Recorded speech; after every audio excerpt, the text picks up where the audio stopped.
Bismillahirrahmanirrahim. Assalamualaikum warahmatullahi wabarakatuh. Nama saya Taryana. Pada kesempatan ini saya akan memaparkan strategi bagaimana pemikiran Ki Hajar Dewantara diterapkan di kelas dan di sekolah. Pemaparan ini merupakan tugas dari demonstrasi kontekstual modul 1.1. Mari kita bahas bersama. Poin-poin yang akan dibahas, pertama, pemaparan pemikiran Ki Hajar Dewantara atau KHD. Yang kedua, penerapan ide atau gagasan yang sesuai dengan pemikiran KHD dan alasan kontekstual.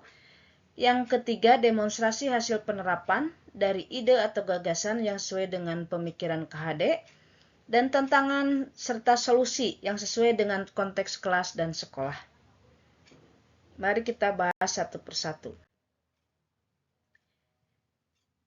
Pemikiran Ki Hajar Dewantara sangat berpengaruh terhadap pendidikan dan pengajaran di Indonesia.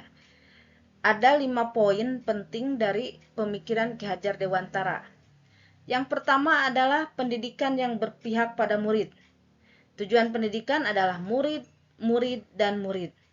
Jadi fokus pendidikan dan pengajaran adalah berorientasi pada siswa itu sendiri.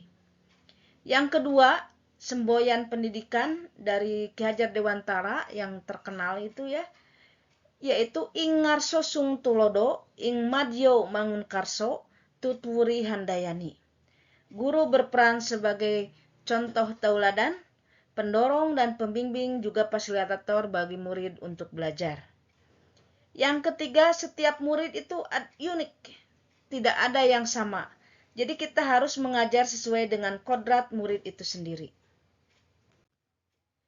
Nah, yang keempat, pemikiran Ki Hajar Dewantara itu ada azas trikon. Trikon itu singkatan dari kontinuitas, konvergensi, dan konsentris. Kontinuitas artinya kesinambungan, kegiatan yang terus-menerus sehingga membentuk budaya dan kebiasaan. Sedangkan konvergensi adalah pengembangan pendidikan yang dilakukan bisa mengambil dari berbagai sumber dan dapat disesuaikan dengan kebutuhan dan potensi yang kita miliki.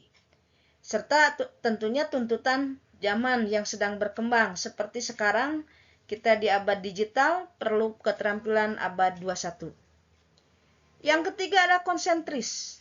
Konsentris adalah pengembangan pendidikan harus tetap berdasarkan kepribadian kita sendiri.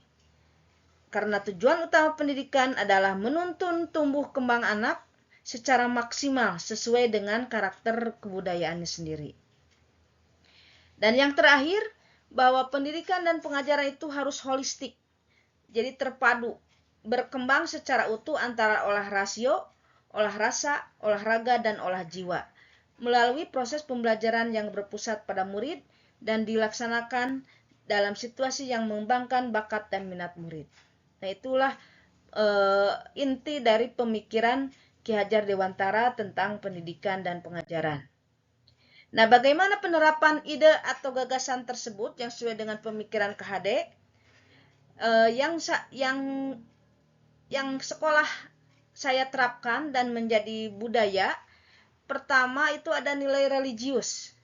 Di sini ada salam sapa pagi namanya, setiap pagi guru berderet ya. Ada duha bersama, ada mengaji bersama-sama, dan ada infak mingguan. Yang kedua ada nilai gotong royong. Bisa diterapkan dalam kerjasama dalam piket, kerja kelompok, maupun bersih-bersih sekolah. Yang ketiga adanya nilai kebersamaan dan saling berbagi.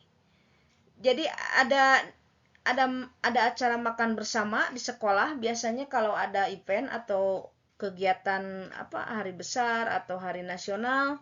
Kemudian ada liliwetan, biasanya disebut rebongenyo ya, setiap hari Rabu tapi tidak setiap bulan gitu.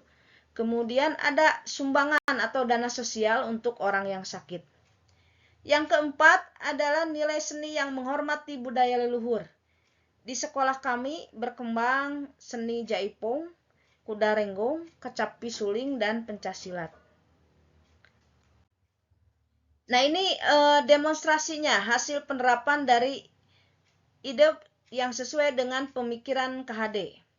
Ini sapa pagi. Jadi di sini semua guru ya yang datang awal itu ya, termasuk kepala sekolahnya, menyambut siswa di depan dekat gerbang, dan mereka bertegur sapa ya, salam, senyum, sapa, suntangan ya. Jadi untuk menyambut hari pembelajaran dengan gembira. Kemudian ada sholat duha, biasanya dilakukan sebulan sekali atau seminggu sekali. Ya, jadi kadang-kadang ada acara yang lain. Jadi sholat duha ini semuanya di lapangan, laki-laki maupun perempuan yang muslim serta gurunya. Nah, ini foto kepala sekolah memberi apresiasi kepada siswa yang berprestasi dan dilaksanakan di upacara ya. Jadi untuk memberi semangat dan apresiasi bagi siswa yang berprestasi. Kita lanjut. Nah, di sini penerapannya ada sholat berjamaah juga. Di sini anak-anak belajar menjadi imam, kemudian adzan ya, melakukan adzan itu yang melakukannya adalah siswa. Sholat berjamaah biasanya dilakukan setiap asar dan duhur. Kemudian ada bersih-bersih sekolah. Biasanya hari Jumat ya, ada Jumat bersih, ada Jumat sehat. Nah, ini ada Jumat bersih, bersih-bersih lingkungan sekolah yang dilakukan oleh seluruh siswa. Kemudian ada makan bersama, ini fotonya di Cangkuang 2, di kan SMP Cangkuang itu ada 1 dan 2. Nah, Cangkuang 2 ini masih bergabung dengan Cangkuang 1 manajemennya, tapi sudah berbeda ini ya, berbeda bangunan.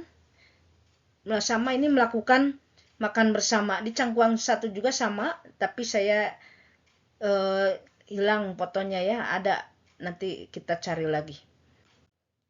Nah, kemudian ini di kegiatan pembelajaran dilakukan secara berkelompok.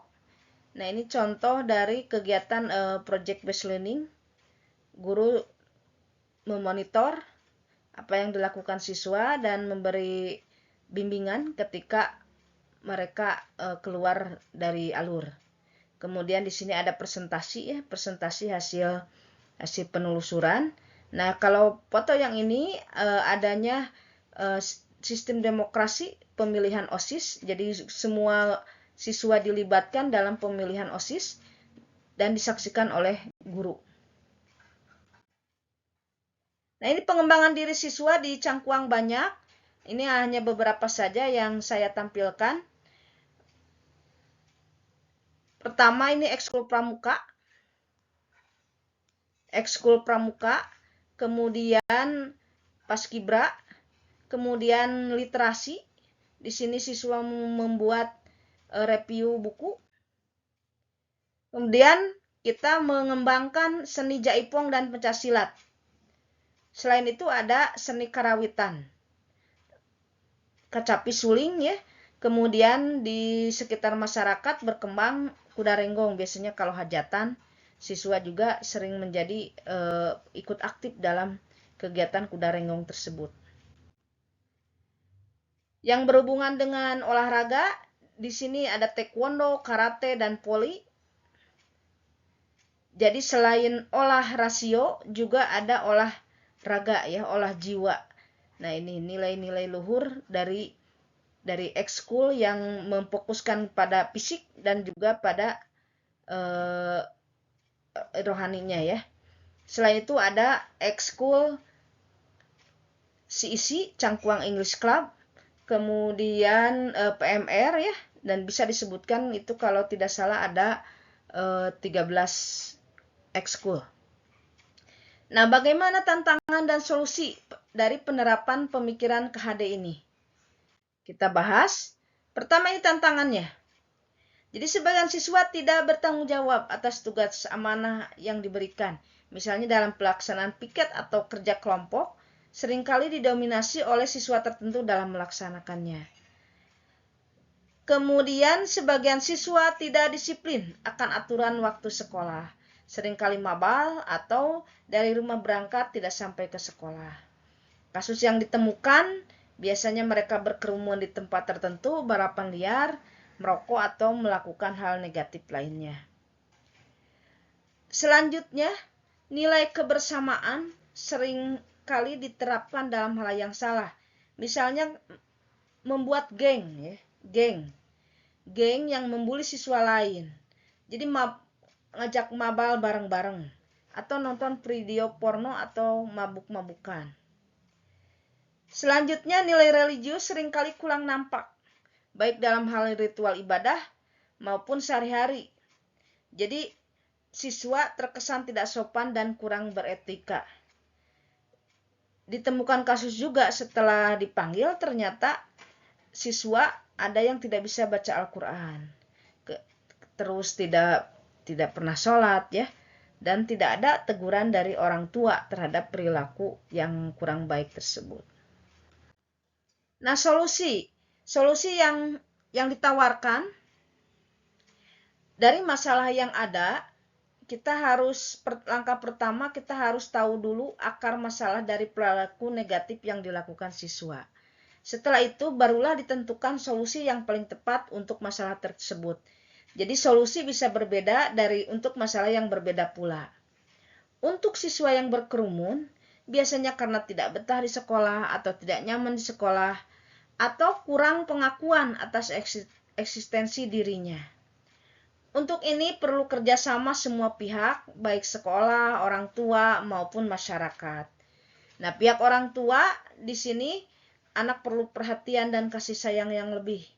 Nah, orang tua bisa memonitor kehadiran anak dengan menanyakan ke pihak sekolah apakah hadir atau tidak, atau menanyakan bagaimana kondisi anak selama belajar di sekolah. Yang kedua, pihak sekolah bisa menerapkan jam pelajaran yang efektif. Semua guru hadir tepat waktu, jangan sampai ada kesan jam kos itu jam kosong gitu ya, jadi jam tidak ada gurunya, dan diabsen kehadiran siswa per mata pelajaran. Dengan demikian keberadaan anak terkontrol. Selanjutnya, pihak masyarakat juga bisa berfungsi sebagai pengawas atau kontrol sosial. Mereka bisa melaporkan ke pihak sekolah ketika melihat anak-anak berkerumun di luar jam di jam sekolah gitu.